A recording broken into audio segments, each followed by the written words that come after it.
SLBC సొరంగంలో మిగతా 7 కార్మికుల జాడ కోసం సహాయక చర్యలు కొనసాగుతున్నాయి.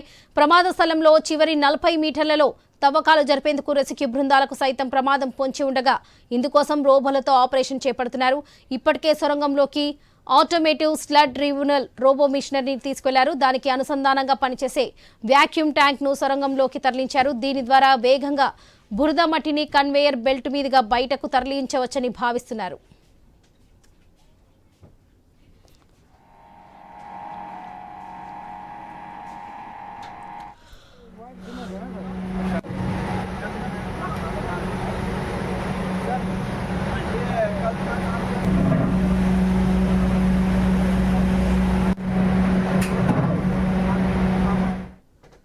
ఇప్పటికే కాడవర్ డాగ్స్ గుర్తించిన D2 ప్రాంతంలో పూర్తి స్థాయిలో తవ్వకాలు చేపట్టారు. అక్కడ గురుప్రీత్ సింగ్ మృతదేహం లభించగా మిగతా వారి ఆచూకీ లభ్యం కాలేదు. దీంతో మరో పాయింట్ D1 వద్ద సింగరేణి ర్యాట్ హోల్ మైనస్ ఆధ్వర్యంలో తవ్వకాలు ముమ్మరం చేశారు. D1 వద్ద 9 మీటర్ల ఎత్తులో పేరుకుపోయిన మట్టి శిథిలాలను తొలగిస్తేనే మిగతా కార్మికుల జాడ తెలిసే అవకాశం ఉంది. D1 వద్ద TBMలో సెగ్మెంట్ ఎరెక్టర్ ఉండే చోట కార్మికులు ఉండే అవకాశం ఉందని భావిస్తున్నారు. మరో 2 రోజుల్లో తవ్వకాలు పూర్తి కావచ్చని, అప్పుడే కార్మికుల జాడ తెలిసే వీలుందని తెలుస్తుంది.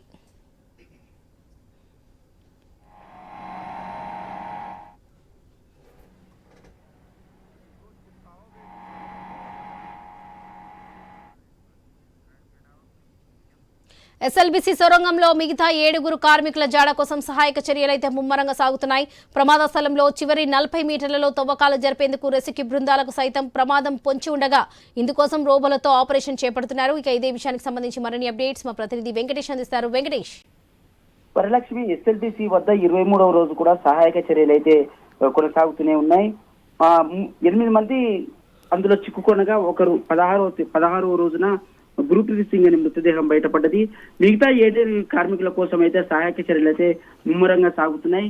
ముఖ్యంగా రోబోలతో, దాంతో పాటు అక్కడ జాగిలాలు, GPRS వాటినన్నిటి ఏవైతే ఆధునిక పరికరాలున్నో వాటినన్నిటితో అక్కడ ఎక్కడైతే ప్రమాద స్థలం వద్ద జరిగిన మృతదేహాల కోసం గాలింపు చర్యలు చేసుకుంటున్నారు. ప్రమాద స్థలంలో చివరి 40 మీటర్లలో తవ్వకాలు చేసేందుకైతే రెస్క్యూ బృందాలకు చాలా తీవ్ర ఇబ్బందులు ఎదుర్కొంటున్నారు. అక్కడ కూడా ప్రమాదం పొంచి ఉందని రెస్క్యూ బృందం ఆపరేషన్ కూడా కొనసాగుతున్న నేపథ్యంలోనే ఇప్పటికే సొరంగంలోకి ఆటోమేటివ్ స్లడ్ రిమూవల్ రోబో మిషనరీని తీసుకెళ్లారు. దానికి సంబంధించి వ్యాక్యూమ్ ట్యాంకర్ ద్వారా సొరంగంలోకి తరలించారు. దీని ద్వారానే వేగంగా బురద మట్టిని కూడా తరలించేందుకు ఏర్పాటు చేస్తున్నారు. ఇప్పటికే కాడవర్ డాగ్స్ గుర్తించిన D2 ప్రాంతంలో పూర్తి స్థాయిలో తవ్వకాలు చేపట్టారు. అక్కడ గురుప్రీత్ సింగ్ మృతదేహం లభించిన చోటునే కొన్ని దుర్వాసన కూడా వస్తుందని అక్కడ రెస్క్యూ టీం అయితే చెప్తుంది. దీంతో పాటు మరో D1 వద్ద కూడా సింగరేణి ర్యాట్ హోల్ మైనర్స్ ఆధ్వర్యంలో తవ్వకాలు అయితే ముమ్మరం చేశారు. D1 నుంచి 9 మీటర్ల ఎత్తులో పేరుకుపోయిన మట్టి శిథిలాలను తొలగిస్తే మిగతా కార్మికుల జాడ తెలిసే అవకాశం ఉందని రెస్క్యూ సిబ్బంది అయితే భావిస్తున్నారు. ఈ నేపథ్యంలో D1 వద్ద TBMలో సెగ్మెంట్ ఎరెక్టర్ ఉండే చోట కార్మికులు ఉండే అవకాశం ఉందని భావిస్తున్నారు. మరో 2 రోజులు ఈ తవ్వకాలు పూర్తి కావచ్చని, అప్పుడే కార్మికుల జాడ తెలిసే ఉందని చెప్తున్నారు. ఈ నేపథ్యంలోనే జిల్లా కలెక్టర్ బాదావత్ సంతోష్ కూడా సహాయక బృందం ఉన్నతాధికారులతో సమీక్ష సమావేశం నిర్వహిస్తున్నారు. ఎస్ఎల్బీసీ టన్నెల్ లోపల సహాయక చర్యలు వేగంగా కొనసాగాలని, D1, D2 ప్రదేశాల్లో రెట్టింపు సహాయక బృందాలతో పనులు మరింత వేగవంతం చేసినట్టు తెలుపుతున్నారు. ఈ క్రమంలోనే దక్షిణ మధ్య రైల్వే బృందం, NDRF, SDRF, Singareni mines rescue బృందం, హైడ్రా, ర్యాట్ మైనర్స్ బృంద సభ్యులతో భారీ స్థాయిలో సహాయక చర్యలు కొనసాగిస్తూ సహాయక బృందాలకు అవసరమైన అన్ని సౌకర్యాలను కల్పిస్తున్నారు. ఇప్పటికే రోబోల పనితీరు కూడా మెరుగ్గా ఉందని అక్కడ అధికారులు చెప్తున్నారు.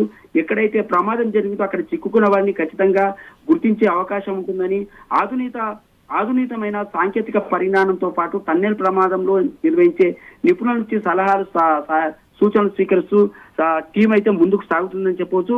దీనికి సంబంధించి ఇప్పటికే డిజాస్టర్ మేనేజ్మెంట్ చీఫ్ అరవింద్ కూడా అక్కడే పనులను పర్యవేక్షిస్తున్నారు. ఈ మొత్తంగా చూసుకుంటే ఆన్వి రోబోటిక్ దానికి సంబంధించిన ఆ బృందం కూడా ఇప్పటికే రోబోటిక్లను లోపలికి పంపి అక్కడ పేరుకుపోయిన మట్టిని అయితే వేగవంతంగా బయటికి పంపిస్తున్నారు. కన్వేర్ బెల్ట్ వద్ద టన్నుల కొద్ది ఆ మట్టి కానీ బురద కానీ బయటికి తీస్తున్నారు. దాన్ని కన్వేర్ బెల్ట్ నుంచి బయటకు పంపిస్తున్నారు. మరో 2 రోజులు గడిస్తే ఈ పనులన్నీ ముగించుకొని మరో 2 రోజులు గడిస్తే ఖచ్చితంగా ఆ మృతదేహాల ఆచూకీ లభిస్తుందని ఆశాభావం అయితే వ్యక్తం చేస్తున్నారు వాళ్ళు.